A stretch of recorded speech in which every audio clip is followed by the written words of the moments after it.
Hello and welcome to the Two-Man Booth, your weekly scheduled podcast on the crazy world of professional wrestling.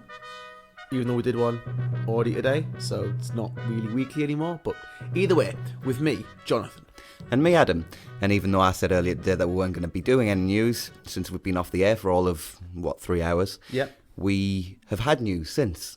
So Wrestling's a crazy world, isn't it? Well, this would usually fit in any other business, but we're just going to get it out of the way in the news segment. So the first thing we have to note is Flip Gordon suffered an elbow injury last night at ROH's Best in the World show.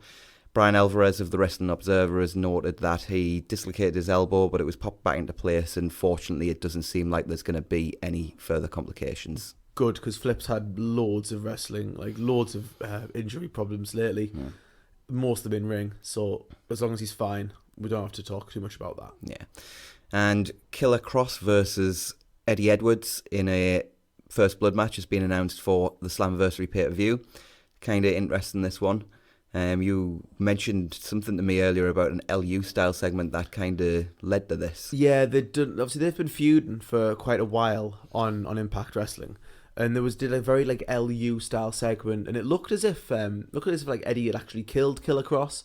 He went out to bite him, and when he came back up, he was covered in blood all over his face, and Eddie's wife was there, and she sort of reacted as if Eddie had done something. Dude, you can't kill the white rabbit. I know. It's something as if he did something really horrible, but obviously it would appear he hasn't.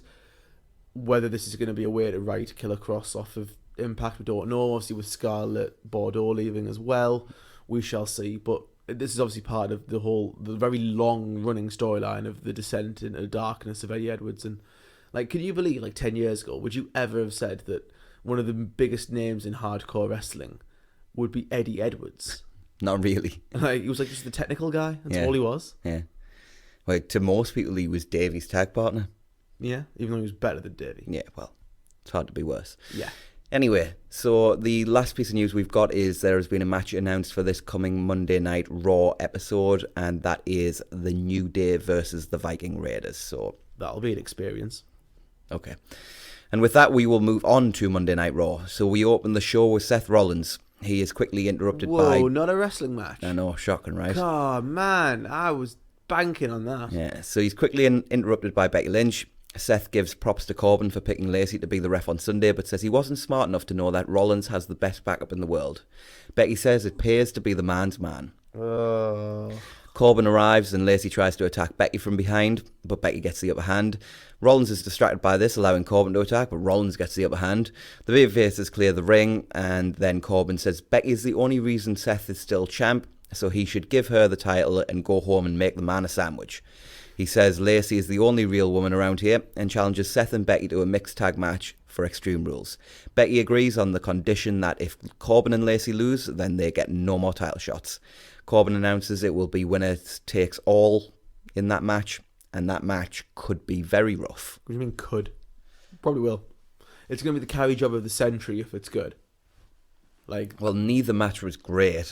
One was horrendous, and one was okay. And it's actually not the way around that you would have thought. If you told me which out of those two matches which one's going to suck, I'd have been Becky, Lacey, obviously.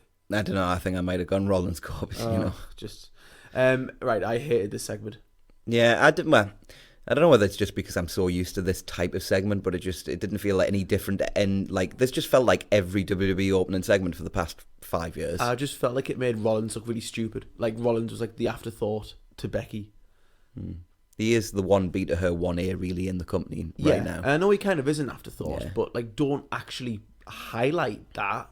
And especially when he's going to bat for you in such a suicidal way on Twitter. Yeah, exactly. And I just hate the way that they have a real life relationship. Oh, we must make this a thing on screen.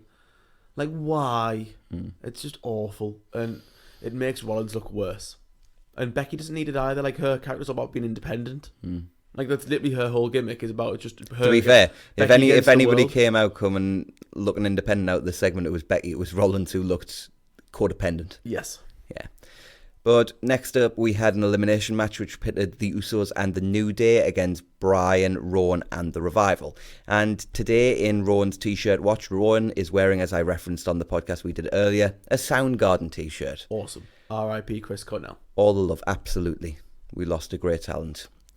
So in this match, when one member of a team is beaten, that team is eliminated. So the Revival and Bryan have heat early on. Bryan goes for a tope suicida on Xavier, but Xavier moves and Bryan wipes out Dawson. Woods goes for a suicide dive of his own, but Bryan cuts him off with a forearm and then hits a top rope missile dropkick. Bryan hits the yes kicks and then goes for an O'Connor roll on Xavier. Xavier kicks out and Dash hits Bryan with an uppercut, allowing Woods to get the schoolboy for the elimination. How stupid are the Revival, please? Very stupid. Like, yes, Very. I know we have problems with the other members of this team, so we will attack them, and then this will lead to them being eliminated, and then it's 4-on-2 against us. Yeah. What's the phrase? Cutting your nose off to... Oh, yeah, that's it. Cut your nose off to spite your face. I don't think that's serious enough. I think this is like cutting your foot off to spite your leg. Yes. Yeah. Yes. That was good. Very good metaphor, Adam. Thank you. This was just awful. And, like, do you not feel like the Revival are kind of... Stupid. Yes, but not in a... You know, like how E and C were, like, stupid goofy? Yeah, but they were... Yeah. And... Like, they're just, like, Revival are just stupid. They've not got the goofy part down. No. To be fair, though, like, you're trying to fit a square peg into a round hole there because E and C were very, very good at the goofy stuff. Like, the Revival might be very good at it, but they should be more like Tully and Arn than Edge and Christian. They're just the working heel tag team. They are the brainbusters for the 21st century. They are. So anyway, they do get an immediate elimination on Woods when they hit them with the Shatter Machine, but I still think it was stupid. So we come back from break, and the Revival hit a Doomsday Bulldog on Jimmy for 2. Jimmy catches Dawson with an enziguri and heads up top, but gets crotched. Dawson heads up top as Jay tags in, but Dawson sends him to the floor.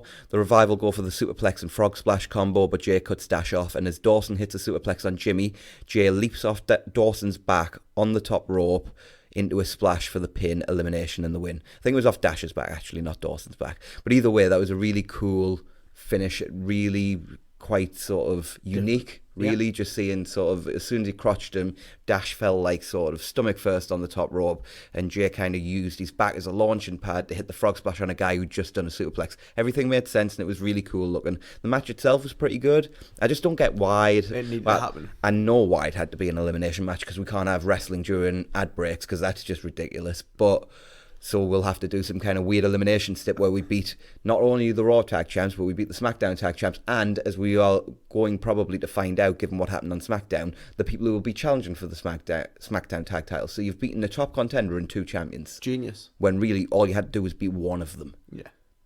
And if the Usos had beaten the Revival, given this is clearly leading to an Usos versus Revival match, which will be great, I would have had no problem with the Usos picking up a non-title win in a 4-on-4 tag against the Revival. Yeah, I totally agree. No problem with as long as Revival then returned. Yeah. It just, like the people I feel sorry for, the live crowd, like, we haven't had any footage yet, but like, I do wonder what happens during those ad breaks. Well, I've had a little bit of footage, because did you not see the thing of they were doing nickname game? Who's the best in the world? Yeah. So they had loads, but that was the one that went viral, because I think they had 2 kids doing a competition. Yeah. Because I watched there was like a 3-minute video, a full segment of it, and they were going back and forth asking them nicknames. And when they said best in the world, they went to one of the kids and he went CM Punk. And the crowd. But did they seriously think that kid was going to go best in the world? Oh, Shane McMahon. Yeah. Did they seriously think that? Come on. Yeah. Unless he's 4 and he missed Punk's run. If you say... Even if he's not, who genuinely thinks that Shane's the best in the world? No, but at least that's his nickname. Like, but if I say to you best in the world, who's the first person who pops to your mind? CM Punk. Because he is the person most associated with that nickname. Yeah. It's like if somebody came along now and was the Texas Rattlesnake. Like, if you ask me who is the Texas Rattlesnake, I'm always going to say Stone Cold Steve Austin. Yeah, or the People's Champion. Yeah, I'm always going to say The Rock. I'm also what? Christian? He's the Peeps Champ. Yeah. It's different. The People's Champ and the Peeps Champ, very different. Yeah. The Peeps Champ was cooler anyway. Oh, gosh. I'm only pulling your leg. We love Christian, but no. Braun pulls a truck. Well, hang on. What? You can't skip. This was awful. It was awful. That's why I've wrote 4 words. Braun pulls a truck, move on. Because the main thing is that the rope wasn't, like, tight. You cared enough to analyse the segment.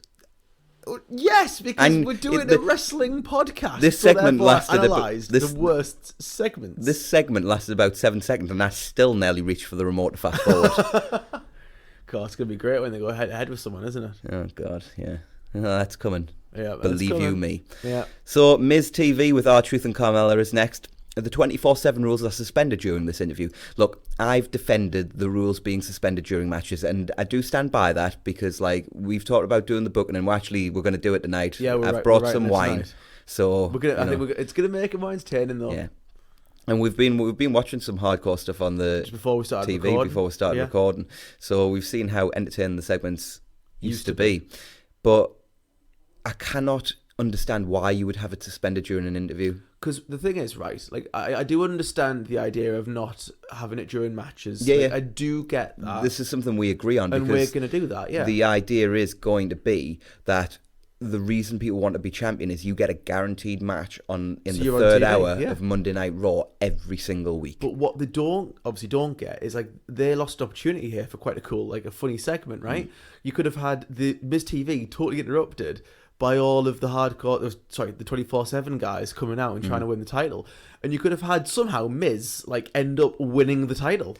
And then realise, like... Because Miz has got nothing to do. Yeah. Because his feud with Shane's over. Like, why not? Like, because people who were, like, higher up the card did win the hardcore title at some points. But you could even just lost it quickly. Because I'm not one of these people who's going, oh, God, the reason the 24/7 title sucks is because it's got no prestige.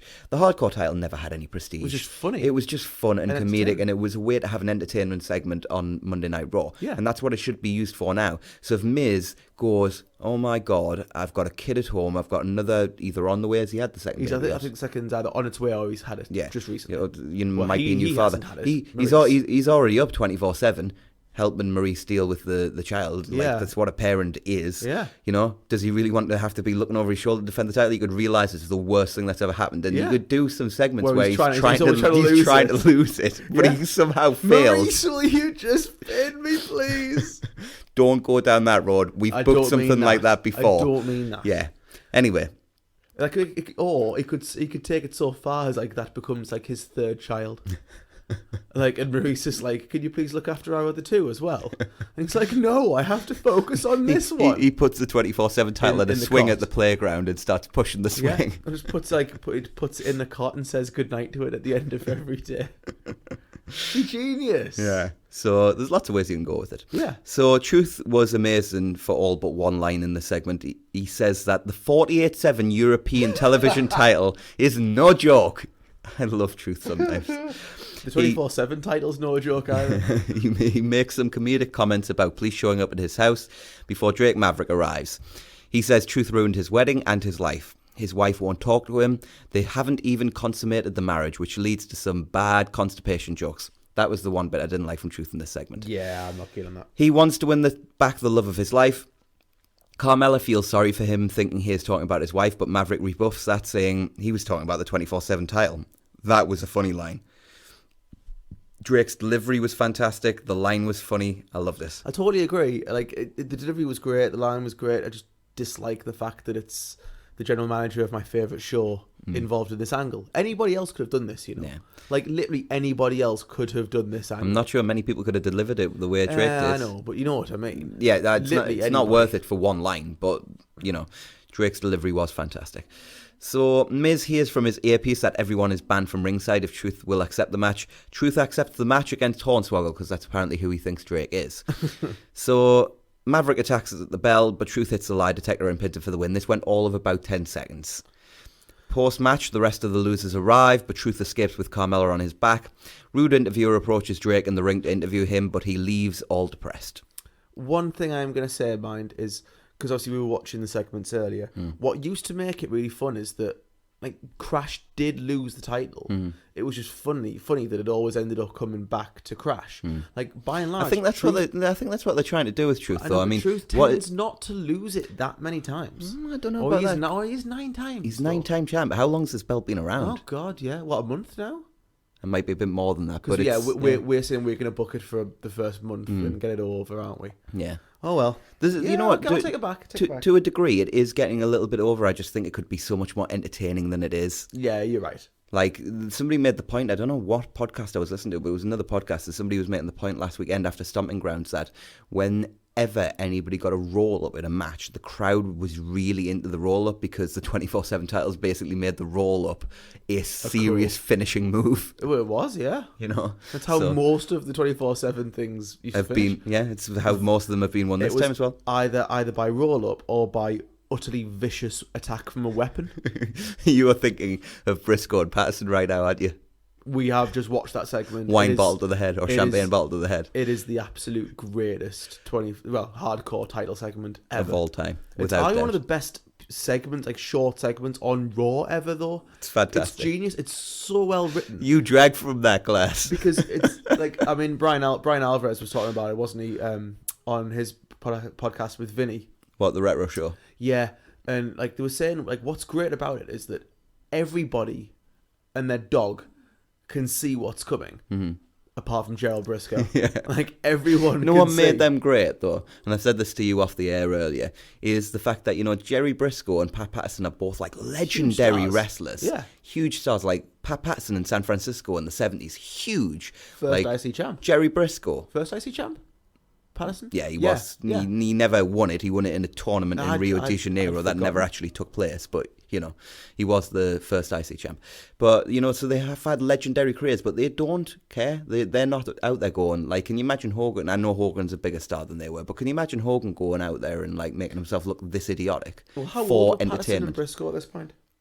I don't know, late 50s maybe. So not much older early than 60s. Shane. Yeah. So, well, either way. Leave that. Can we not bring up Shane every 5 seconds, please? Well, they do. Depressing. They do. Why can't we?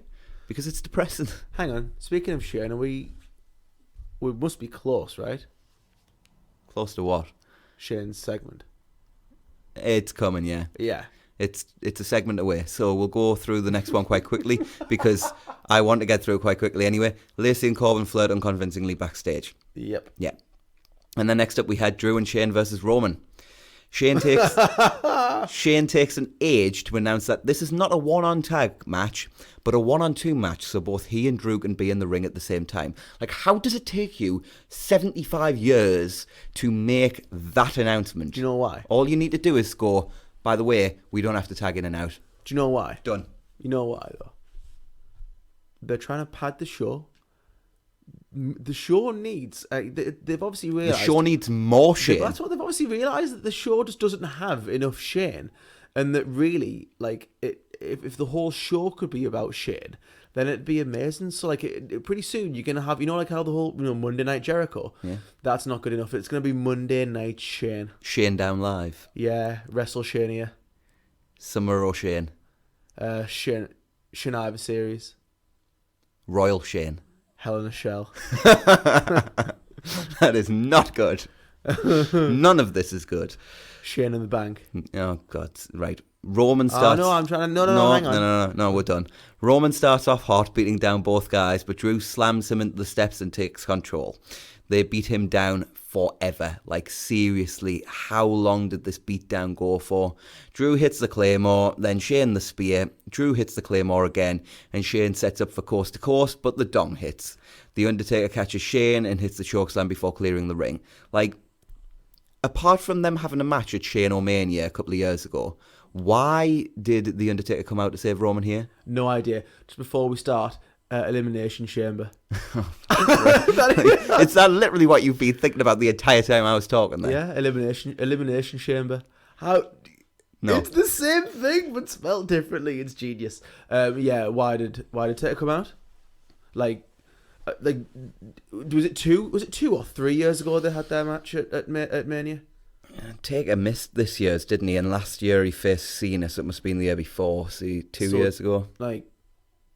Why is Taker now decided that to help Roman? I don't know, because I'm pretty sure Roman's taken some beatings over the past 2 years. Yeah, like he could have done with some help. Like somehow this one was too far. You know what the difference is? Roman's not been beaten down this badly since Ambrose left. New member of the Shield. Confirmed. Hey, well, to be fair, take us all into justice. Mm-hmm. Can you get down the stairs? Dude, not cool.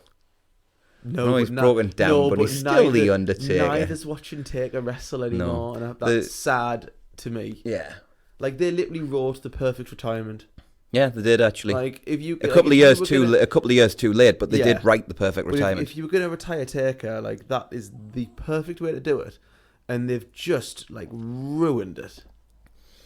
Yeah, well, you got to do something when ratings are as bad as they are. Yeah, and you need to get those pensioners out of the retirement home. Move those Zimmer frames. Mm-hmm. So next up, we had a great segment: tug of war, Braun versus Lashley. Sarcasm, heavy sarcasm. Try and there. defend this one. I can't. Braun nearly loses, but he wins. Lashley attacks immediately. He sends him into the post and then wraps the rope around Braun's eyes. Why can we have a guy take a massively long rope that they'd been playing tug of war with and literally scrape the corneas basically out of Braun Strowman's eyes, but God forbid anybody be choked on TV. This was incredibly more violent than that. With like a piece of clothing, like, I don't know, a tie. What kind of vicious, horrible person would do that? Oh, I don't know, like some kind of vegan. Yes. Like one of those NXT scumbags. Yes. Ugh. And then you know what? That's not the best joke in the world. But not many people are going to get that because we've just spent time talking about how everybody thinks that CM Punk is the best in the world. Ring of Honor. Yes. Ring of Honor 2006. He was. Or 5 or 6. He was the best in the world as well. So Lashley sends Braun at the barricade and then leaves. In total opposition to the arm wrestling thing that he did, this totally sucked. Totally the same as the arm wrestling thing. It wasn't. This sucked. The arm wrestling thing was like something out of mid-80s JCP in a really, really good way. Whereas this was something like out of mid-2019 WWE. Yeah. And that's a low standard. Are we very much now at like how we like very much the bottom of wrestling? It's possible to get to was 2000s WCW. Yes. 2000 WCW. Are we now? Not all of 2000, but like the Russo portion of 2000. Yeah. Are we now putting 2019 WWE second? But like where? It's close. How like it's TNA, right? It's close. It's the worst days of TNA. Yeah. Which is what 2000. The only thing I would say is, overall, this episode of Raw was decent. We'll get to it at the end. Overall, this episode of Raw was decent. Last week's was decent, but if you take those two out of the equation and go over the previous 5.5, 6.5 months, however long it was, it's been poor. It's been really bad. It's down there. It's down there. You're right. It's bad. So, can I give the next thing segment of the week, please? Please. Yeah, because I know what it is. Please. Feel free. Yes. Take it away. So, segment of the week goes to Rude Interviewer Strikes Again. Because she's being rude. Episode 2, The Rude Interviewer Strikes Back. Yeah. I swear. The Rude Awakening. Yeah, I swear someone is just screwing with me. So, Charlie Crusoe, a.k.a. The Rude Interviewer, asks AJ how he is feeling. He starts to tell her, and she cuts him off, saying she hasn't got time to hear about that right now, and asks him about the match with Ricochet. This would be like me saying, Jonathan, how was work today? And you going, well, I went into work, and I haven't got time to hear about work. What are you making for tea? It made no sense. Yeah, it's awful, isn't it? Yeah, who writes this stuff? Yeah, and who writes it and thinks, yeah, this will make AJ look good? Like, the aim of every promo or interview segment is to further an angle or to make the person look good who's in the interview. Like, what did this do for AJ Styles? I don't know, but I'm not even sure Mean Gene could have saved this. It did a lot for you, but not in the right way. Yes, it did, because Rude Interviewer has re-earned her nickname. Before we can go much further anyway, because she wants to hear about the match about Ricochet, but we don't really get to that because No Way Jose's music hits in the background, and we see Gallows and Anderson dancing with the conga line. AJ is annoyed and tells them to get serious. Anderson gets upset about how AJ is speaking to him, showed a bit of fire, and they say they have a match against the Viking Raiders and will prove him wrong. And that match came up next. So Gallows and Anderson attack at the bell and dominate early before Anderson gets cocky. Raw gets the hot tag to Hansen, who runs wild. He hits the Tope Suicida on Gallows, and the Viking Experience finishes Anderson. This was fine. Nothing special, given it went all of 2 minutes, but it was fine and furthered the story. And if it leads... Bullet Club, I think, yeah. If it leads to that. Just please be good, because they've ruined it twice. Like, it's got to be good now, otherwise like it's done as an angle that they can do. Like there's only so many times you can try it and fail. Yeah. So Nikki apologises to Alexa for Sunday. She says she lost control, but there must be a way for her to get a rematch. Alexa says they need to come up with a plan and then ushers Nikki away, kind of intimating that she is responsible for coming up and executing said plan. So we go to a break, and when we come back, Nikki is now in a different part of the building with Natty and Naomi, who apparently have developed brains recently, and tell Nikki she can't trust Alexa. That's good, because a week ago they were questioning Bailey. Yes. That's good of them. Well, they've clearly refound their brains and plugged them back in. Obviously taken a week. Yeah. For some reason, Alexa has apparently followed Nikki. Like, why would you, like, you know, why would you follow somebody who you've just asked to go away and do something for you? Yeah, because then surely wouldn't you be like, oh, why have you asked me? Go do it yourself. Yeah, exactly. So, anyway, Alexa tips up and they all argue. It's beyond awful. Do you remember Nikki's really cool gimmick? Yeah. Like, can you remember when Nikki Cross was, like, awesome in NXT? Yes. Massive part of Sanity. Very over. Good on the main roster, but not pushed for, like, you know, what, a month and a half? Yeah. Like... Now she's just Nikki. Now she's stupid babyface. Stupid baby. Stupid babyface number 72. Yeah. Of this week. It's awful, isn't it? Yeah. It's truly awful. Like, how do they take really cool gimmicks and just ruin them or abandon them? Like, cause I'm not being funny. I think what this is. I think this was an all-time horrendous segment. Yep. I genuinely do. Yeah. It was that bad. Totally agree. Badly acted, badly written, no point. Pointless, just stupid. Yeah. Did set up a match, I guess, but didn't need to happen, did it? So Mojo and his blue face paint and Heath are meant to have, like, by the way, that face paint is the worst thing I've ever seen in my entire life. Yeah, like, the only thing that's over about Mojo is the mirror. I've heard the mirror's not re-signed, mate. Oh. Yeah. Well, I'm going to have to find out where it's going. What's Rim doing in the Impact Zone? We shouldn't say that. Mirror spelled backwards. It's no. Hang on, wait. Just do the. It's mirror spelled backwards. Yeah. Yeah. Wait. No, because no. TNA was always wait. That's mirror. Hey, we shouldn't laugh because coming to a Mojo near you. TNA is pretty good right now, so we shouldn't mock them. It's awesome. Yeah. It's just people don't watch it. Yeah, you need to if you haven't. So anyway, this Mojo Heath segment match never happens because it just turns into 24/7 rubbish. Slater beats Truth, Truth beats Slater, Cedric beats Truth, EC3 beats Cedric, and then Truth beats Cedric. Whatever. Yeah. So Sarah Schreiber interviews Ricochet. He says he doesn't want the feeling that winning the title gave him to go away.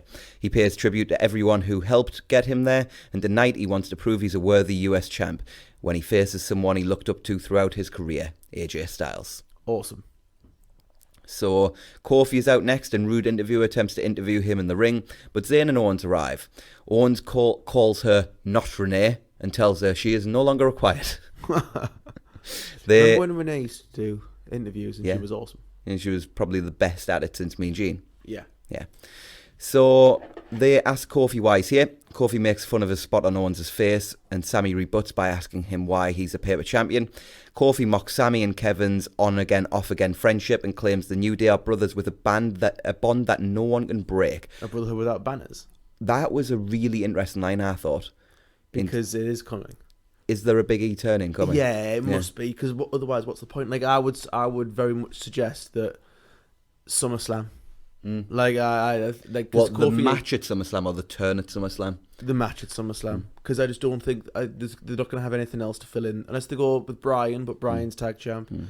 I still think there's legs in a Kofi title run, but yeah, I'm not saying that I do think Big E versus Kofi has to happen at some point. And Big E would have to win. Yeah. Because otherwise that'd be pointless. So Big E would have to win. And then you could feud towards like Survivor Series or Hell in a Cell. Hell in a Cell. Who's got that? Oh, it's dual branded. Dual branded, isn't it? So yeah, Hell in a Cell. I'd do Big E against Kofi.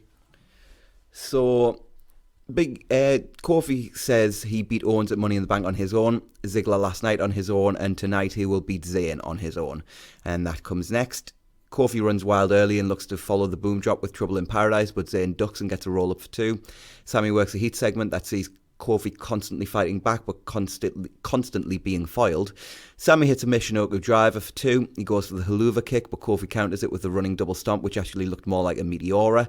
Sami fights back and goes for the Blue Thunder Bomb, but Kofi slips out into a variation of the Sunset Flip pin for the win. This was fine. Decent match. Fine. But I feel like I've seen it a lot. Yeah. Post-match, Owens challenged Kofi to another match. Right now, Kofi accepts. So, KO hits a super kick as the bell rings, but the Swanton eats knees. He responds with a second super kick for a near fall. Kofi counters the pop-up powerbomb and sends Owens to the floor. Owens pulls him out too and looks for the apron bomb, but Kofi counters with a back body drop. They brawl until Kofi hits the SOS on the steel part of the ramp and rolls in as the ref counts 10. This was a fine, if a little flat finish, but the production absolutely, and you don't say this often about WWE, but the production absolutely sucked here because everyone was on the outside, so you couldn't see the ref, so you couldn't see how far along with his count he was. The ring was mic'd so poorly that you couldn't hear him counting, so you didn't know what he was up to from that. And the commentators, being the complete imbeciles that they are, had no idea what was going on, and literally, I knew what had happened before they did, because the bell rings and they're still chatting about the match, and they go, oh, it's over. It's over. Yeah. So, like, way to just ruin things for your audience, because I like Kofi rolling in the ring. I was like, okay, so Kofi's rolling in the ring. I genuinely thought we were going to an ad break. Yeah. And I was thinking, really weird this, because I thought we weren't having wrestling during ad breaks. But the spot of Owens being down on the outside and Kofi rolling back in to recover seemed like a natural ad break spot. Yes. And then all of a sudden I It just was hear over. the bell ring. Yeah. And I'm like, what's going on? And it's count out. It's Montreal. Just like, yeah, strange. Stupid. Yeah. Very strange. Yeah. So post-match, Sami attacks Kofi, who sends him to the outside and falls with a tope onto him and Owens. Kofi walks up the ramp, but Samoa Joe attacks. He hits a Uranage and leaves, but then returns and locks on the Kakina clutch. Kofi versus Joe is going to be a lot of fun. That's going to be awesome. That's going to be awesome. Isn't Joe... Raw, it doesn't matter. Yeah.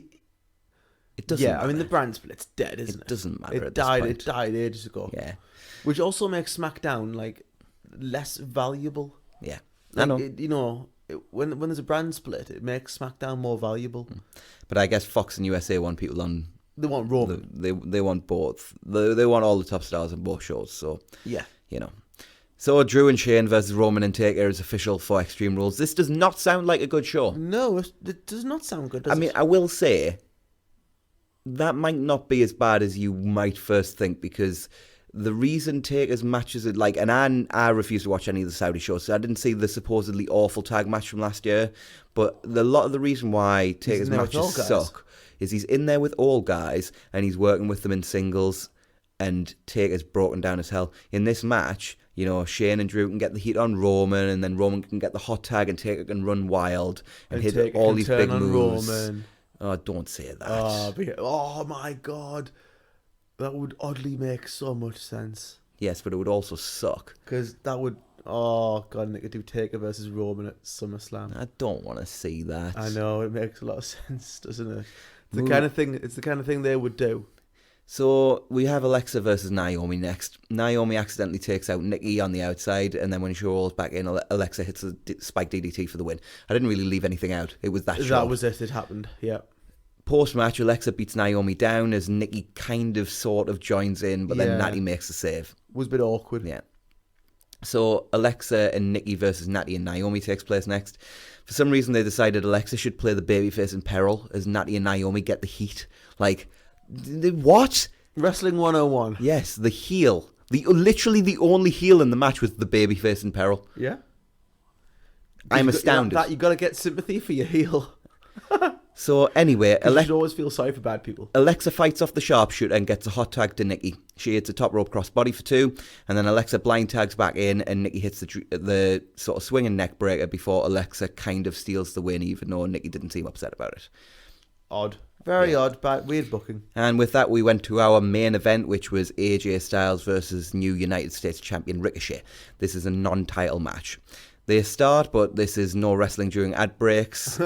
Thing is just killing the flow of everything. 2 out of 3 falls, to get out of it here, Gallows and Anderson come out. Oh, yes. Anderson trips Ricochet, and AJ shouts at them and won't wrestle until they leave. Like, how soon before they run out of excuses? I give it 2 weeks. I'm surprised I haven't already, to be Because honest. their creativity is so low that it won't take long. I was thinking about all the things they've dropped this year as well, all the things they made a big deal out of, like The new era. no instant rematches. No Remember that? Yeah. That's totally being dropped now. Yeah. The Superstar Shake-Up. The Wild card rule. There's loads of stuff they've just started and the dropped this year. The women's tag team division. Oh yeah, where were? That's a thing. Yeah, where are the champs? I don't know. Who knows? Ugh, Anyway. It's bad. Back from break and they trade control until Styles gets the heat. Ricochet fights back and hits the twisting tope. AJ fights back and suplexes Ricochet into the buckles. Ricochet fires back and hits a Hurricane Rana. He follows with a springboard clothesline before hitting the shooting star for 2. AJ goes for the styling DDT, but Ricochet avoids, so AJ hits a regular inverted DDT for 2. He goes for the Styles Clash, but Ricochet counters with a jackknife for 2. They trade strikes and Ricochet gets the upper hand before hitting the Lion Salt for 2. He goes for the 630, but has to roll through and AJ catches him with a forearm and then the phenomenal forearm for the win. This was really good, but never got out to like 3rd or 4th gear, which is great because it leaves them a lot for the inevitable match at Extreme Rules. Post-match, they hug and AJ raises Ricochet's hand. Somebody beating a champion to earn a championship match is Wrestling 101. Yeah, of course. It absolutely is. I didn't like Ricochet losing the day after he won the title. And no. You know what I mean? Like, makes it look like a fluke. Yeah. I would like, and if he I retains at Extreme totally Rules, fine I with think them it's going fine. to a time, not a time limit, but a TV time limit draw. Yeah. Like, how cool would it have been if they'd still been like, if they'd gone like literally, like if, because the stuff that they'd never do, right? Imagine if they were like, we're out of time. We'll see you next week. Cole's literally like the, they're calling the action, and Cole then literally looks at his watch and goes, like, guys, we've got like a minute left of like we have to go off in a minute. Like, I've got people in my ear telling like we have like, guys, we have 45 seconds. We have to go. Like, and the match is called as a draw. Mm-hmm.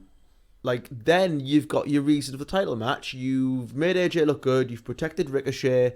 And it's different and it's cool and it might make people want to watch their match because there's more to come. Yeah. I should book this stuff, shouldn't I? Yeah. We both should. Yeah. So for the second week in a row, I thought Raw was pretty good this week. Not great, but far, far better than it has been. 6 out of 10. Yeah. Yeah, it was a pretty average show, yeah. 6 out of 10. Which But for them lately, that's like amazing. Yeah, because I mean, we've had some 1s and 2s this year, I'm just saying. Yeah. So Raw viewership. Raw averaged 2.28 million viewers this week, up 2% from last week. Not a great number off the bat of the pay-per-view. It was also down 15% on the year. Hour 1 drew 2.39 million, Hour 2 drew 2.32 million, and the final hour 2.13 million. The Hour 1 to Hour 3 drop, which was 11%, which is low compared to usual, so clearly AJ versus Ricochet for the first time in WWE was somewhat of a draw. And maybe, you know, the show just being relatively decent kept people watching, because, like... Was it alright? If we didn't have to review Raw for this podcast, how many Raws would you have made it fully through this year if you turned Monday Night Raw on and it was on at a reasonable time in this country? Like, how many would you have stayed all your way through watching? Because there've been some chronic ones. With some of them, I wouldn't have lasted 10 minutes. None. Like, even the Raw after Mania, I'd have realised, oh, nothing's happening. Like, because nothing happened on the Raw after Mania that was really like interesting or cool. Not really. Yeah. So, Imagine that. SmackDown Live, we see highlights of Taker saving Roman from Raw. Then we open with Shane, who cuts a promo backstage saying he fears no one, and if Roman wants Taker to fight his battles for him, then they'll make him a dead man too. He's not happy. I love Shane. He used a bad word. The camera stays on Shane for about 15 years after he's finished speaking as well. Did you notice that? Like, he literally says, I'm, word we can't say on this podcast, and then the camera looks at him while he makes angry face, and it stays on him, and it stays on him, and I'm like, this is really awkward now. Is somebody going to, like, are we going to go, so we're going to go to something else? Like, we're still here. This is really weird. I was waiting for Shane to be like, all right, well, we're done then, guys. Yeah. And just totally break the fourth wall. This is not TNA. No. We're live. Yeah. No, TNA. I know. Do you not remember the segment with Anderson and Aries where somebody in the background goes cut right at the end of the segment? Awful. That's the most TNA thing. I'd forgotten about that. Yeah. So, not a good start to the show, but at least it was short. And in my notes here, I've wrote wrestling now, question mark. At the end of the TNA segment, did someone go, "Bro, that was awesome"? Russo wasn't there at the time. Love it, bro. That was post Russo. I can't do a Brooklyn accent. I wish I could. Yeah. But like I said, not a good start to the yes. show, but at least it was short. And like I said in my notes, I said, wrestling now, question mark. Can we get some wrestling? No, we've got the New Day instead. Kofi talks about the highs and lows of his championship reign. He talks about the leap of faith that saw him beat Dolph on Sunday, but then throws to Joe beating him down on Monday. Kofi says Joe thinks he's a shark that's found its prey, but he'll be damned if he'll let Joe eat him alive. A wild Dolph appears and says no one takes his spot.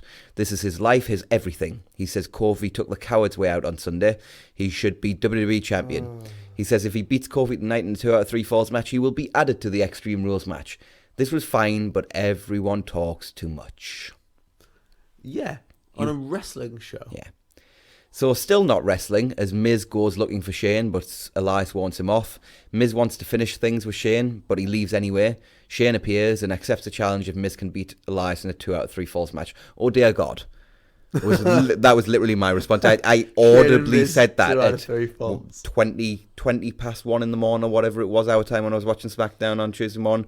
I saw that and I went, oh dear God. You realise as well, like all these 2 out of 3 falls, like that's actually going to ruin like reasons like to do 2 out of 3 falls when there's matches. like a legit reason to do So it. say for example if you did a time limit draw between AJ and Ricochet and then you decided that one fall wasn't enough to, separate them. And you went, this is now 2 out of 3 falls, you'd be like, well, I see this on Raw all the time.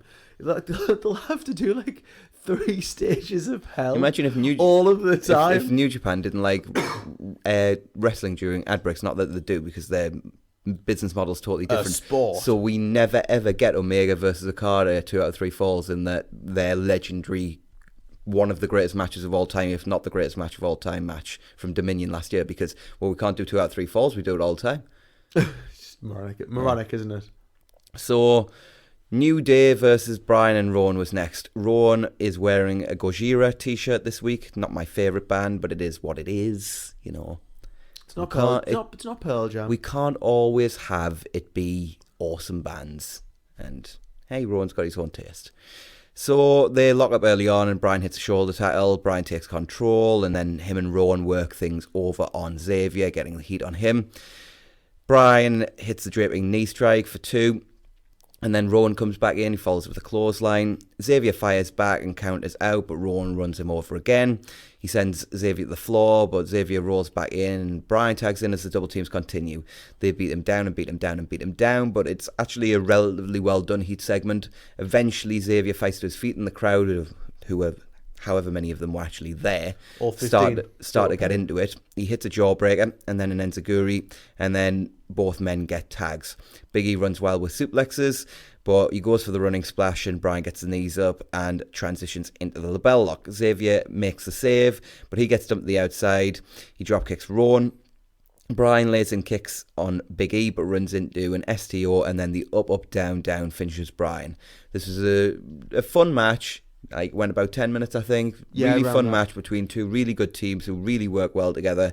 And I don't mind New Day picking up a win over Rowan and Bryan in theory, because New Day versus Bryan and Rowan for a title match would be a good match. Yep. But why did they lose on Sunday if they are now going to be number 1 contenders? Should it not have been Sam? I know it would be heel versus heel, but in theory, in kayfabe, is it not Sammy and Kevin that have earned this shot? Of course it is. Like, you've got to... Logic and continuity, mate. It's not even logic and continuity. This is the problem with them booking their shows by the seat of the pants, rewriting them as shows are going on, writing them 4 hours before a show starts. You need to know where you're going to be on Tuesday when you're doing matches on Sunday. Hell, you need to know where you're going to be at the next pay-per-view when you're doing matches at this pay-per-view. Yeah. Like, Gedo books 2 years ahead in Japan, supposedly. Yeah. Like, and I'm not saying everybody needs to be that long-termist, but you need to have some kind of long-term plan. Long-term plan, yeah. So like what they should be looking at now really is they should have their card for SummerSlam, and they should be now at least, yeah. Well, even no, because SummerSlam's closer now than I thought. Actually, they should be really working towards. Well, I'd be looking at. I would like to think if I was booking the Survivor show, Series. I would always have Mania in mind anyway, but I would want to be pretty much booked, not show by show, but knowing what was happening at sort of each pay-per-view up to Survivor Series. Yeah. Yeah.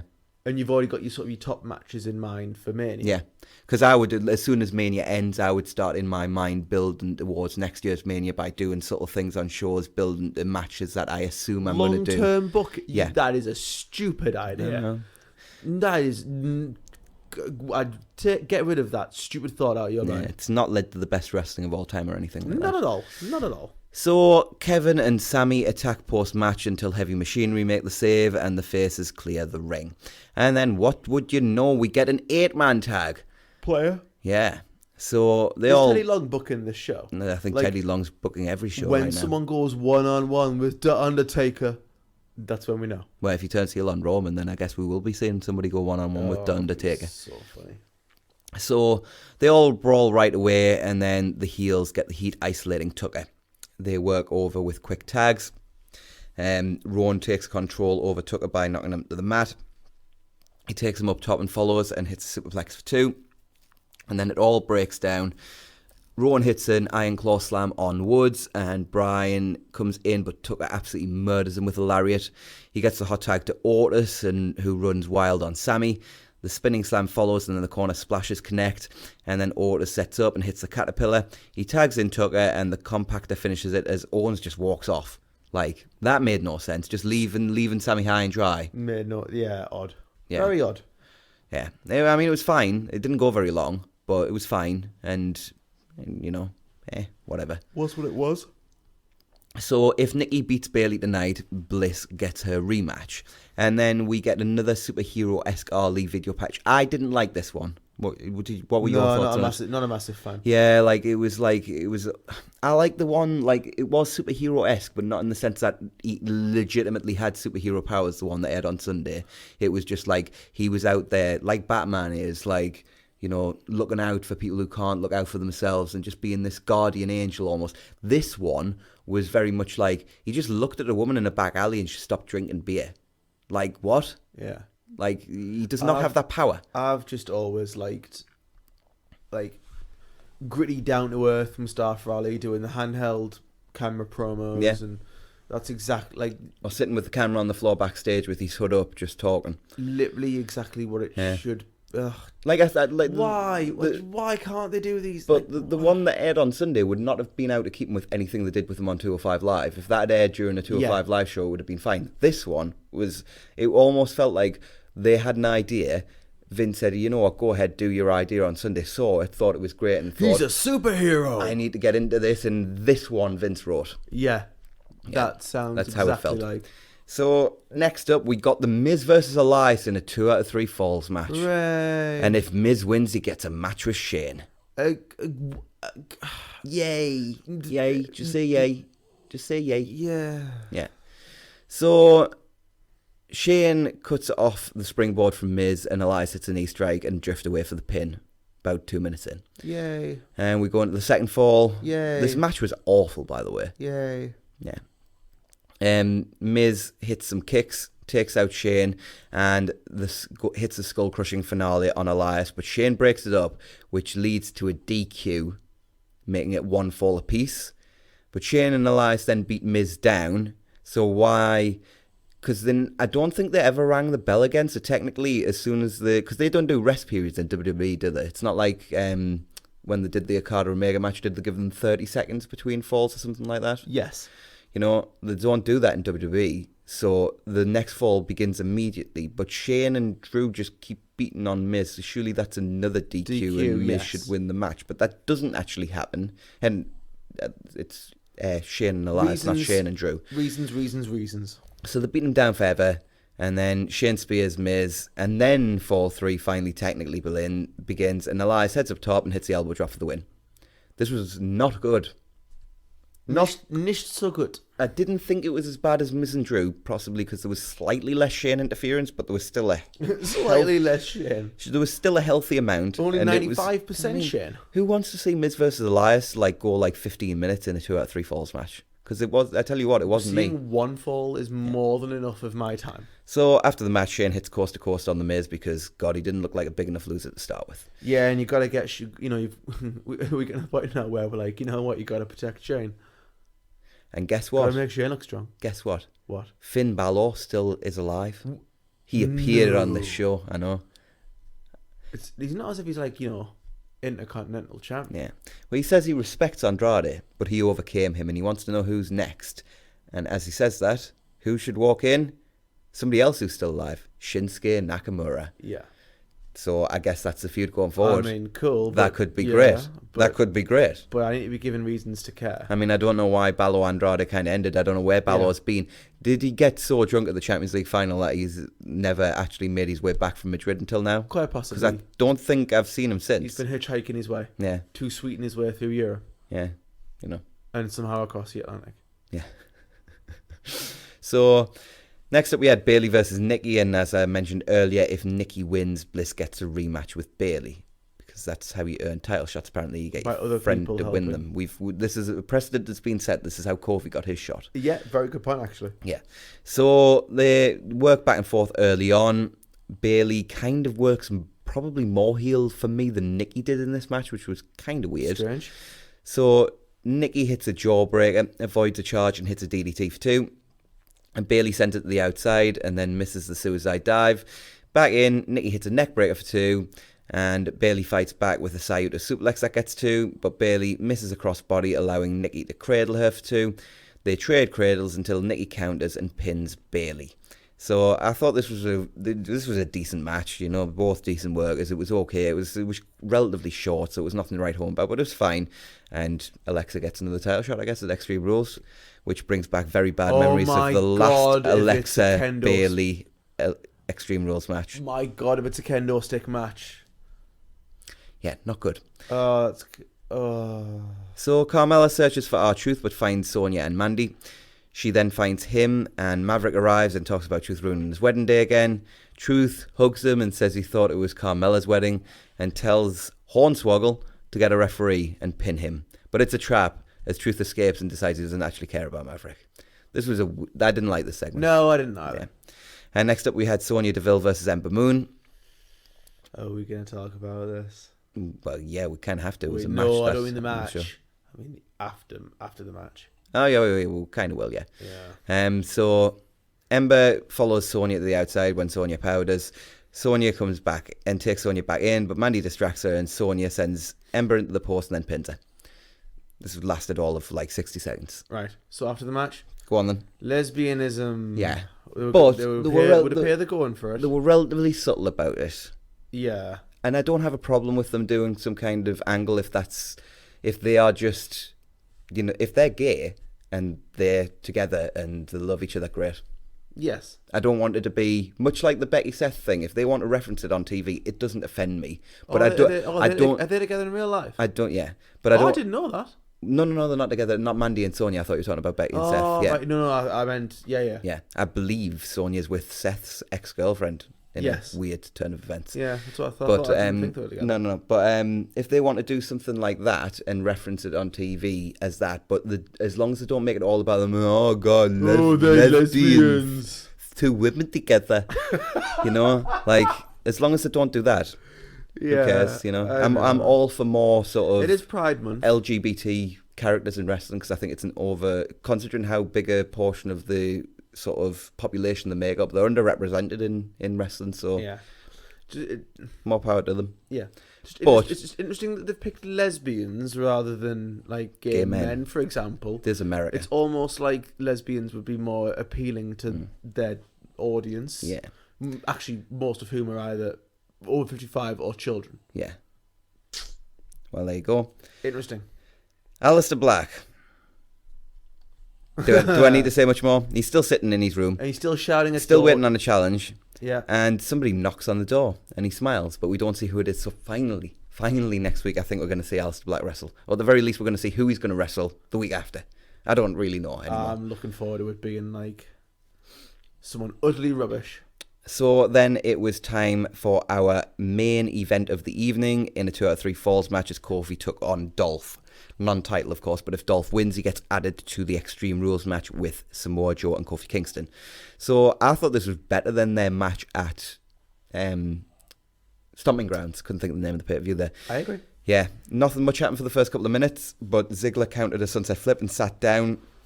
And as the ref caught him holding the ropes at 2, Kofi managed to turn things over and pin him. So Ziggler then beat on Kofi on the floor. He hit a zigzag, and then fall 2 started. Ziggler missed a corner charge and posted himself, but managed a super kick to even things up. And fall 3 began straight away as Ziggler fired away with strikes and hit a neckbreaker for 2. They worked back and forth. Kofi fired up and escaped with headbutts and then whipped Ziggler into the buckles, but Ziggler fought back again. Kofi hit some chops and then the double jump high cross body, but Ziggler rolled through and cradled him for 2. The DDT also connected for 2, and Ziggler looked shocked that he hadn't won, despite the fact that he never wins with that move, but whatever. Kofi hit a lariat, but Ziggler pulled him to the floor. Kofi hit an enziguri, and the springboard clothesline got 2, and then Ziggler fired back, but Kofi countered the Fameasser into a sit-out powerbomb for 2. Kofi went for Trouble in Paradise, but Ziggler countered and posted Kofi and then hit the zigzag for 2, and then they worked back and forth, and eventually Kofi hit the Trouble in Paradise for the pin and the win. Thoroughly enjoyable main event. Really, really good match for SmackDown. One of the better SmackDown main events you'll see. Both guys gave it their all. Much better match than Stomping Grounds. And you know what? The right person won because Kofi versus Joe is going to be infinitely better than Kofi versus Joe versus Dolph. Agreed. Can we now move Dolph away from the title, please?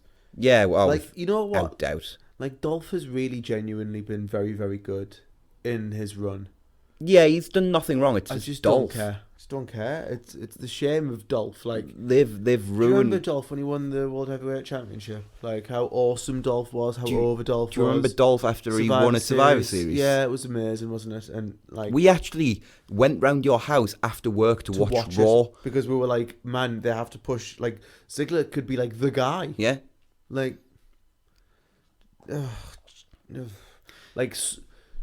You know, like we were talking about London, you know, never was a man with so much done so little. Yeah. Like, Ziggler's the same, but it's not his own fault. No. It's not his own fault. Not at all. He said bad luck and bad booking because the guy's always been... It's injuries and booking that's always cost been him. talented. Always. So SmackDown this week drew 1.92 million viewers above last week's 1.86, slightly, I guess. Still not a great number, though. Nope, not good. And I feel like that's what we say every week, to be fair. So next up, we move on to WWE NXT, which was by far and away the best show on WWE TV this week. So we opened the show with Angel Garza, a.k.a. Garza Jr., versus Joaquin Wilde, a.k.a. Walking Wild, a.k.a. DJZ. They had a super fun match. Like, Garza Jr. is going to be a star. That's what I took away mainly from this match. Totally agree. Joaquin teased a dive to the outside and then hit it anyway, and then back in. He headed up top, but Garza Jr. cut him off, followed him up, and Wilde fought him off, but Garza hit the Spanish fly off the top for a great near fall. Joaquin then cradled him for a 2 count, but then a dropkick from Garza and the sit-out butterfly buster finished things for the win. Thoroughly enjoyable match. Yeah. Strong debut for both guys, but I just feel like Garza's the star of the Garza's the star of the two, isn't he? Yeah, I totally agreed on that. Yeah.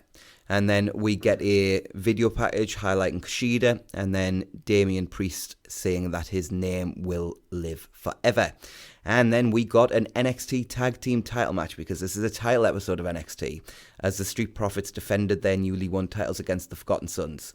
So Gunner is at ringside, and the champions turn this into a tag title match, as I said. And Cutler and Ford began things early. Cutler took control and tagged in Blake as they worked the heat segment. They worked quick tags and double teams. They hit the double team neck breaker for 2, and then Blake followed with kicks, but Ford fought back and tagged in Dawkins. He ran wild on both Forgotten Sons with suplexes and then corner splashes. And then the spinebuster and frog splash got 2 as Jackson Wright attacked for the DQ.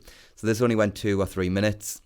But the Suns attacked post-match until Lawton and Birch made the save. They grab the titles and hand them back to the champions, but tell them that they owe them. So Lawton and Birch versus Street Profits incoming. Good segment, actually. I really enjoyed this. It was a really good way to set up the feud that's coming. Yeah. And if you're going to do a DQ finish, do it in a short match in the middle of the show. Where it's not going to offend anyone. Absolutely. Yeah. So we get another awful Vanessa Bourne and Leah promo where they run down Mia Yim for being poor and having to overcome the odds. Can they please At least the heels. I'm surprised. Like, if this was main roster, they'd be baby faces. They'd be baby faces because they make more money. Yeah. We all know that's a good thing. Yeah, because Seth. It's what's in your bank account that counts, not Seth. your character. So then we get Keith Lee versus some random guy. It was good though, good squash. Yeah. Jobber sort of slaps him, and that was not a smart move. It was a bad move. Yeah. So Lee hits the pounce, and then ground zero. It was the moment where he realised like he had screwed up. And then they hyped Adam Cole's championship celebration tour. Yay, baby. And then it was time for our main event, and what a main event we had.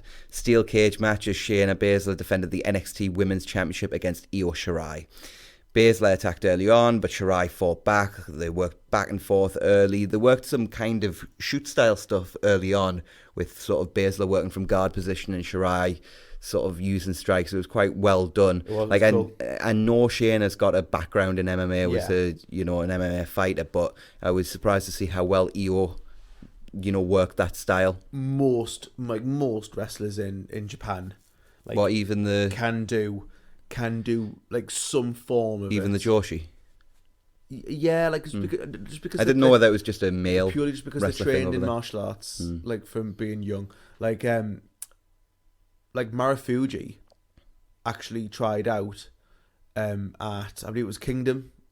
Like he tried out there before All Japan. And was told he was really good, and just come back. I think it was like come back in a year or something, when like you're of age, and we'll definitely like take you on. Like a lot of them can do that style pretty decently.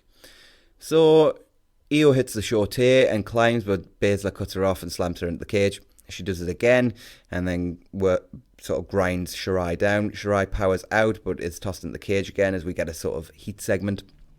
Shirai gets a cradle for two, but Baszler hits the clothesline and continues the domination. Shirai fights back to her feet, escapes, and then sends Baszler into the cage this time. The dropkick into the cage follows, and then another. Double knees and a German follow as Shirai gets two. Io follows with another German, hits the double knees and heads up top, all the way to the top. Baszler cuts her off and they fight on the top rope as Baszler locks on the clutch, but Shirai hits a super German and the delayed cover gets two. That was awesome. That super German was great. Yes, it was. Shirai crawls for the door, but Duke and Shafir arrive to keep the cage closed. Shirai fights off Baszler. She climbs as the minions lock the cage. Shafir climbs up to the top as Candice arrives to fight off Shafir and Duke. Duke is in and helps Shayna, but Candice flies and takes out Duke.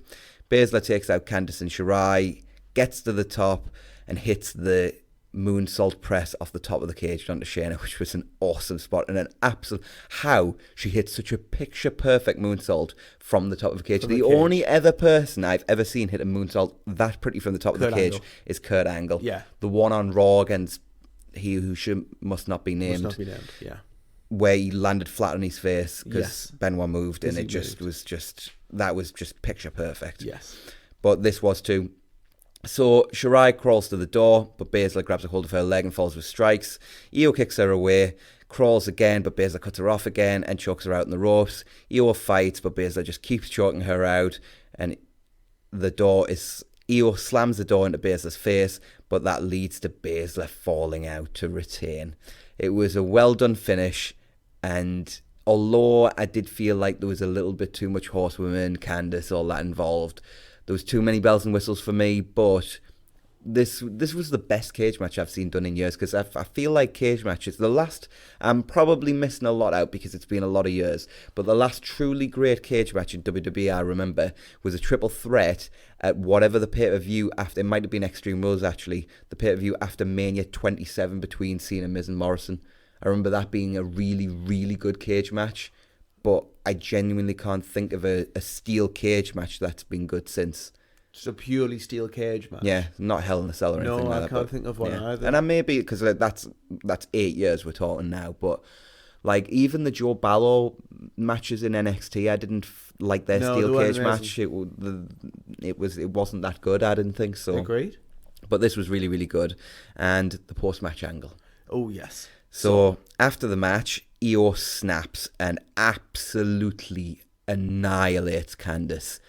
She looked upset for a moment and got out the ring, but then she grabbed a chair and she hit Candice with chair shot after chair shot after chair shot, and then suplexes her onto an open chair. Heel turn alert. Was great. Yes, and it looks like her heel turn will go very, very well. Yeah. She was absolutely great, and they did it on the right person. Yeah, because I know they'd built up the friendship, so they had to do it on Candice anyway. But Candice gets sympathy for days. Absolutely. So, with that, we will move on to 205 Live. So we open with the usual stuff, and we get highlights of Gulak winning the Cruiserweight title at Stomping Grounds. Yes. He opens the show saying he's given up building a better 205 Live, and instead is focused on building a better Drew Gulak. Loved that line. Yeah. I love that line. So tonight we will find out who will fight him at Extreme Rules as Akira Tozawa takes on Tony Nese in a number one contenders match. So we open the show proper with Mike Kanellis versus Jack Gallagher. Maria is at ringside as one would expect. Gallagher does the corner headstand spot and follows with a dropkick, but Maria distracts him, which allows Mike to take control of the match. He just wears him down and wears him down and wears him down, and then hits a Michinoku driver for two. But at this point, they start trading strikes and chops, and Gallagher fires up, but runs straight into a super kick for two. But the ref catches Mike holding the tights. Gallagher hits a headbutt and picks up the win. This was a decent match with absolutely the right winner. Yes, totally agree. And then an interesting post-match as well. Yeah, where Mike just completely threw a temper tantrum. He teased quitting. And then left Maria and then left own. through the crowd as Maria looked on, confused and concerned. Yeah, very, very interesting.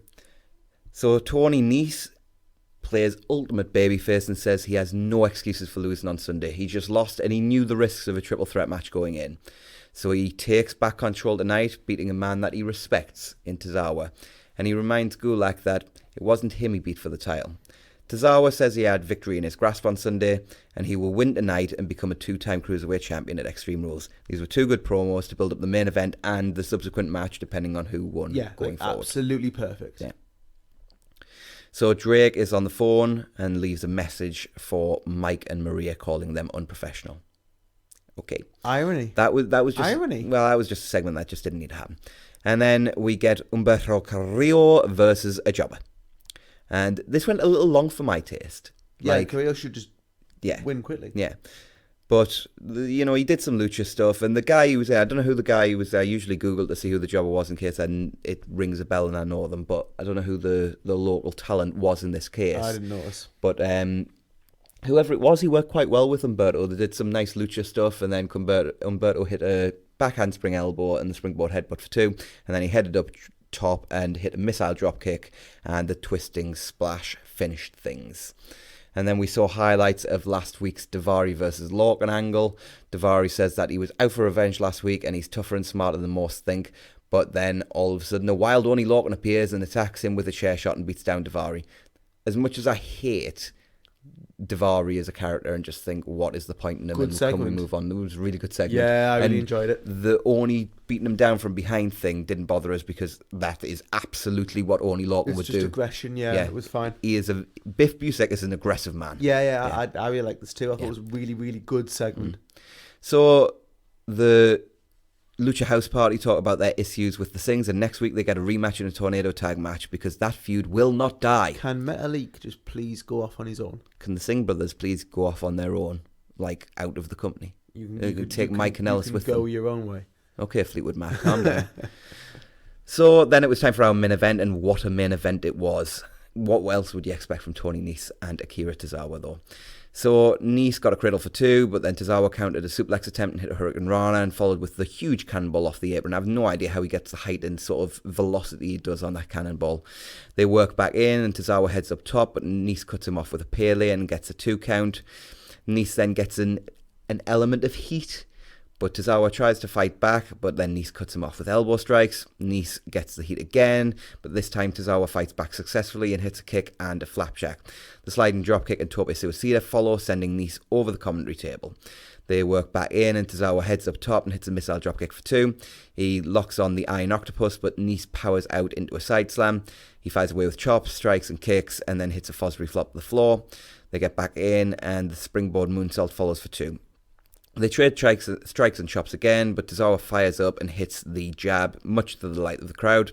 He counters the pump handle into a spin kick for two, and then Tozawa heads up top and Nese cuts him off.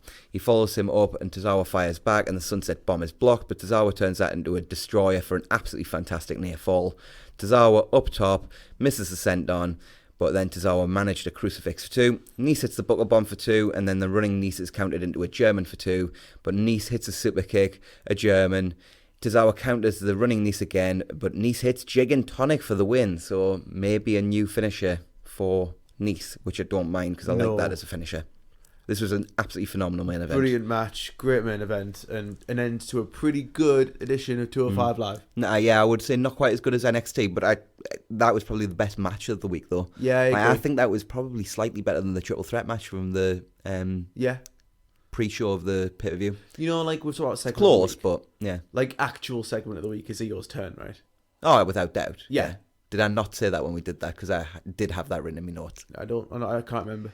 Because just for anybody who was wondering... It's late in the UK at the moment. I was being sarcastic when I gave that to Rude interviewer earlier on. It was definitively for Ewa's heel turn on Candice. Good. Yeah. So with that, that'll wrap things up for 205 Live, and it'll wrap things up for us because we've got nothing else on any of the business to talk about, so we can move on to our final segment of the week, which is Eric Bischoff and Paul Heyman. Right, okay, so... Start us off, Jonathan. Right, first off, like this is going to take us a decent amount of time to talk about. First off, I think that change is good in this scenario. Yeah, agreed. Obviously, it depends exactly what happens and how much control, as we said earlier, how much control Vince has. If Vince does not have as much control as he does now, I think Raw under Heyman could be out of this world good. Mm-hmm. Let's not forget, like, Heyman is not out of touch. Heyman, yeah, it's been 20 years. Well, not 20, but you know. But you know what? He's at the show every week. Apparently, he's been involved in a lot of creative with Brock and with Ronda, and apparently other stuff as well. He's very much in touch with the product. Yeah. On the other hand, and in terms of like what's going on at the moment, in terms of like around the world. Yeah. But on the other hand, Bischoff. Yeah. Like, some of the things that Bischoff says, I agree with, but I don't see him as like the lead creative. I would bring in Bischoff as an advisor. I don't think is the worst idea in the world, just not as the lead writer, because, like Bischoff said about the fact that if you're doing two brands, those brands have to be different and they have to feel different. Well, that's like I totally agree with that. Like that's one of the cornerstones of a brand split. The only problem is we don't really have a brand split anymore. Yeah. I know. So it's going to be a bit confusing. Yeah, it is. You can't make the two shows too different because then when your people who appear on both shows appear, it's going to be jarring. Do you think we'll see a change in who gets pushed? Again, it goes back to what you said, and that is the key crux of this whole situation is how much control are these guys going to have. Because if Vince is still and I'm not saying this in a bad way, although I do think it is a bad thing, but I'm not saying this in a bad way because this is his company and he's built it from the ground up and took it national. It's his playground. He can do what he likes. Absolutely. But he is a control freak. And it's his box of toys. So if he still acts like a control freak with Heyman and Bischoff, not much will change. And then like, what happened the last time that Heyman and Vince worked together? Not good. It was ECW and it was bad because Heyman wanted to do things a certain way, Vince wanted to do things a different way, and they both couldn't meet in the middle. So Heyman was like, right, stuff you, I'm gone. Yeah, and that was doomed to fail from the start. And Bischoff has never creatively worked with Vince. No. He was a talent. He was not on he had no creative control, though, did he? No. So, and like I'm going to say the obvious thing here, right? We don't know what's been said or what's been done or how much input he's actually, whether he's actually been asked, but if you were Triple H, wouldn't you see this as a massive slap in the face that you've not been given SmackDown? Yeah, I would. Supposedly, he is happy because he's been told that the key thing they want him to focus on is NXT. Yeah, but that's not that can't be the priority. It shouldn't be, but apparently he's quite happy with that outcome. So if I was Triple H, yes, I'd be annoyed. Apparently he isn't, supposedly, or at least not in a way that anybody who's leaking this kind of information out will admit publicly. I don't know. I get that, but the priority of the company has to be SmackDown. That has to be absolutely the priority of the company right now. Why? Like, are you telling me that without Hunter, NXT couldn't run just fine? No. Like That's NXT not what I'm saying. Yeah, I know you're not. I know you're not. You know, so like I totally agree with the point you're making. It's just Like NXT would be fine without Hunter it's a weird situation. Like It's you, ran yeah, well. but you know what? If I was WWE, you know how I would have done this restructure. I would have absolutely given Paul Heyman Raw. I would have given Triple H SmackDown. Give him Bischoff. No. I would have. I would have given Gabe Sapolsky NXT. So would I. That's how I would have restructured things. Just with the caveat of like Gabe, just please don't get burnt out. Yeah. Because we'll see what happens when you get burnt out, Gabe, and it's not good. No. Stable Wars. Yeah. I'd have actually that'd have been awesome. And but like you know what, like he's worked with a lot of the talent that's in Yeah. NXT now, so he has a good handle on that. So that way you can keep your developmental system ticking over. And Gabe only has to do what Hunter's been doing in the sense of overseeing it, so he can still do his Evolve stuff. Yeah, he doesn't have to put everything in NXT. He can just oversee it. They just need like Hunter would have been the obvious choice for me, and that would have made both shows like Heyman and Hunter have got very different philosophies on wrestling. Hunter's very old school NWA Jim Crockett Promotions, and Heyman is like constantly new school. What's the new stuff? Yeah. Like what's the new cool thing? Yeah, because he said not that long ago if he was launching ECW today, it would be nothing like ECW was in '95. No, he said if he relaunched ECW when it was relaunched in 06, part of the reason that he wanted Angle was because he saw Angle as part of like the new wrestling ECW, sorry. But like Heyman, when he was supposedly going to be going into TNA a long time ago, Heyman said the first thing he was going to do was fire everybody over the age of, I think it was like 50 or something. I don't even think it was that. I think it was not named Ric Flair.